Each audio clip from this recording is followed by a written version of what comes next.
En el Maña News, en el marco del tema feminista, el colectivo, de los colectivos por parte de las mujeres que exigen un alto a la violencia, que exigen un alto a la agresión por parte de la sociedad en su contra, que exigen que las autoridades pongan orden, que se pongan a trabajar y no a estar rifando boletos.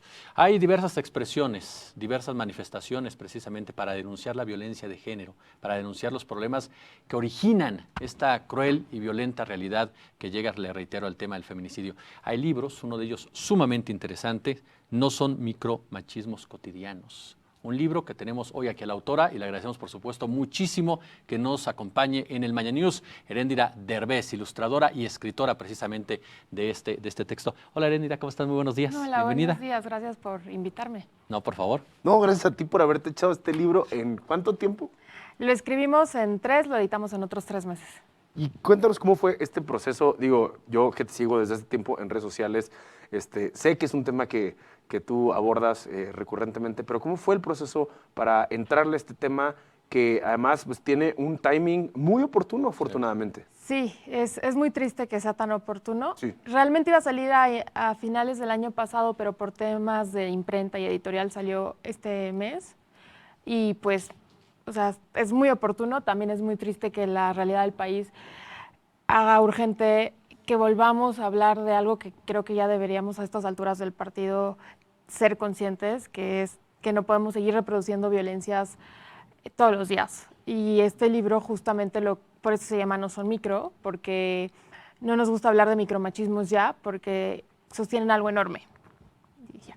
Sí, porque no es como, tal vez al ponerle el prefijo micro, creemos que es menor, cuando de todos modos es parte del mismo entramado del problema. Y para aquellas personas que nos están viendo y no entiendan de qué se trata un micromachismo, desmiénteme si estoy mal, pero una de las cosas que llamaban micromachismos era, por ejemplo, el manspreading, ¿no? Ajá. O estas pequeñas acciones que parecen inofensivas, pero realmente son parte de un problema. ¿Cómo podríamos ilustrar, pero con palabras? Yo sé que tú eres ilustradora de pluma, de dibujo. ¿Cómo podríamos ilustrar esto para que la gente entienda de qué se trata? Pues, antes que nada, sacar de dónde viene el término. O sea, el término fue muy importante cuando se acuñó, según yo fue en los 90, si no mal recuerdo, por un terapeuta argentino que hablaba sobre todo de las relaciones de pareja, de ciertas violencias que ejercían los hombres hacia las mujeres.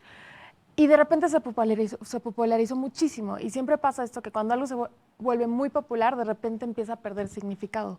Y empezaron a usarlo para absolutamente todo. Y el manspreading, esto de abrir las piernas, que de hecho ya es una palabra, según yo, en el diccionario, en algún diccionario británico, es un ejemplo de ello.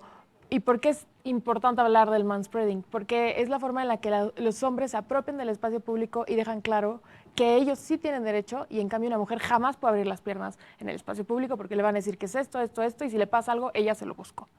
Y, por ejemplo, esto de ella se lo buscó también es un machismo cotidiano súper violento que lo escuchamos todos los días en los medios de comunicación, por ejemplo, de la mataron, pero es que salió de noche, pero es que estaba Incluso borracha. el titular, ¿no? Muchas veces llega y te dice, matan a madre soltera.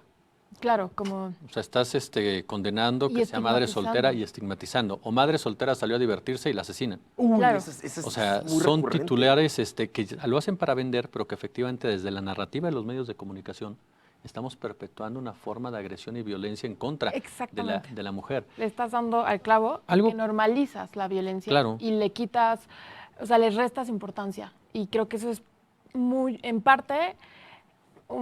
con la suma de problemas, algo que estamos viviendo todos los días en México y que tiene consecuencias desastrosas. Oye, Heréndira, el tema del machismo, ¿cómo lo abordamos en este libro? Porque siempre se ha dicho que México es un país machista y dentro de esta discusión caemos también en esta opinión, perdón que lo personalice, pero desde mi punto de vista bastante tonta, de responsabilizar incluso a la mujer del machismo. Gracias. De decir que la mujer es la que fomenta el machismo porque es la que educa, quitándonos a los hombres la responsabilidad de la educación. Y obligándolas a las mujeres a educar, y aparte si no les sale bien, es su culpa. Sí, una vez literal, es que muchas veces así se argumenta, te dicen, es que la mujer fomenta el machismo. Es que es una de las preguntas más recurrentes que me han hecho esta semana. Me dicen, es que también las mujeres, y les digo, sí, que por supuesto, porque las mujeres estamos educadas en esta cultura, nos formamos aquí. Este libro, tanto para Claudia de la Garza como para mí, también ha sido un proceso de reflexión de nuestros propios machismos súper internalizados que reproducimos. Pero lo que pasa es que este tipo de violencias que nosotras hemos aprendido y normalizado, a quienes beneficia es a los varones y sobre todo a los varones de cierto tipo. Los varones heterosexuales, los varones blancos, los varones ricos, los varones cisgénero, por ejemplo. Entonces, siempre es un problema cuando dicen es que la cultura es machista. Sí, pero la cultura en tanto cultura está en constante cambio, que eso es súper importante. Por ejemplo, perdón que nombre a este señor, pero cuando Peña Nieto decía que era cultural la corrupción, era como, sí, estamos inmersos en un país donde la corrupción es recurrente, pero eso no quiere decir que no se pueda transformar. Y la cultura no es algo que tengas pegado en la sangre y no se pueda transformar, porque eso no existe. O sea, no es no sé, el coronavirus. Claro. El coronavirus. Como que de alguna forma, cuando hablan sobre la cultura del machismo, parece que la están tratando de justificar y no nada más entender como una realidad que hay que transformar. Que ya es parte del mexicano, ¿no? O sea, el mexicano tiene que ser macho. El mexicano es un solo tipo de persona. En un país tan grande, con tantos contrastes culturales, con tantos idiomas también, hay un mexicano y es macho. Pues no. O sea, las culturas están para ser cuestionadas, transformadas, subvertidas. Claro, porque incluso si hablamos de este tema precisamente de la cultura, pues el símbolo de nuestro país durante mucho tiempo fue el charro, ¿no? El macho que tiene muchas mujeres al lado, que todas las mujeres se le inclinan cuando va a su caballo. Digo, dos figuras esenciales del cine durante muchos años personificaban a este personaje, ¿no? Perdón la redundancia. El caso concreto de Jorge Negrete, que era el ejemplo a nivel internacional de lo que era el macho mexicano. Ni siquiera era el hombre mexicano, así lo entendían, el macho mexicano. Y se enarbolaba como que era algo positivo, ¿no? Ser macho. Cuando dices, ve las consecuencias que nos está trayendo hoy por hoy para todos. Pero, preguntas culturales. En ese momento... Sí, era otra sociedad. Se entendía esa estructura, pero, Erendira, en tu opinión, ¿en qué momento empezamos como sociedad a darnos cuenta de que eso era un problema? Bueno, o sea... ¿O no nos hemos dado cuenta? Esto está maravilloso porque me gusta mucho el cine, no soy experta, pero sí estudié historia del arte. Bueno, no creo que todo sea culpa de Jorge Negrete, ni de Pedro Infante, ni de Pedro Armendáriz. Pero yo podría culpar a mi amigo Jorge Negrete, pero esa es otra historia. Es un amigo Jorge Negrete. ¿Eras amigo de Jorge Negrete? Pero, o sea, sí podríamos hablar del estereotipo de varón. Sí, claro. Y que no es algo único de México. O sea, también creo que podríamos cuestionar mucho el galán de Harrison Ford. Sí, claro. De cómo muchos de sus papeles, pues hay... Han Solo, ¿no? Es como patrón. Y aparte hay violaciones que no nos damos cuenta que son violaciones porque no parecen, porque no está golpeando a la mujer, pero en sus películas hay violaciones en tanto que está forzando a una mujer a tener relaciones sexuales. Pero no nos damos cuenta, probablemente porque es estadounidense, es blanco, es famoso. Entonces, pero lo que sí es bien interesante, hablando de charros, es, por ejemplo, las historiadoras que han cuestionado la figura de Villa, por ejemplo, o de Zapata. Sí, claro. ¿Cómo te metes con un héroe nacional? Y le dices, sí, pero usaban a las mujeres como botín de guerra. Sí. O sea, Bueno, hay acusaciones de violación de muchísimas. ¿Cómo se llama la compañía de villas? Perdón, ese fue ahorita. Los Dorados del Norte. La División del Norte, ¿no? De hecho, algo que me parece bien interesante, hablando de escritoras, es, aunque haya sido muy villista, pero sí hay una crítica muy clara en su texto en Cartucho de Nelly Campobello. Pero bueno, eso ya es otra historia. Oye, Erendira, perdóname. Este momento que vivimos, ¿se está simbrando nuestro país? ¿Se están simbrando las estructuras de un sistema patriarcal en todos los sentidos? Tú, como mujer, como autora, como investigadora, ¿para dónde va este movimiento? ¿A dónde crees que va a llevar este movimiento? No sé, sé que es es algo muy plural. Hay mujeres de todo tipo, de muchas más edades saliendo a la calle.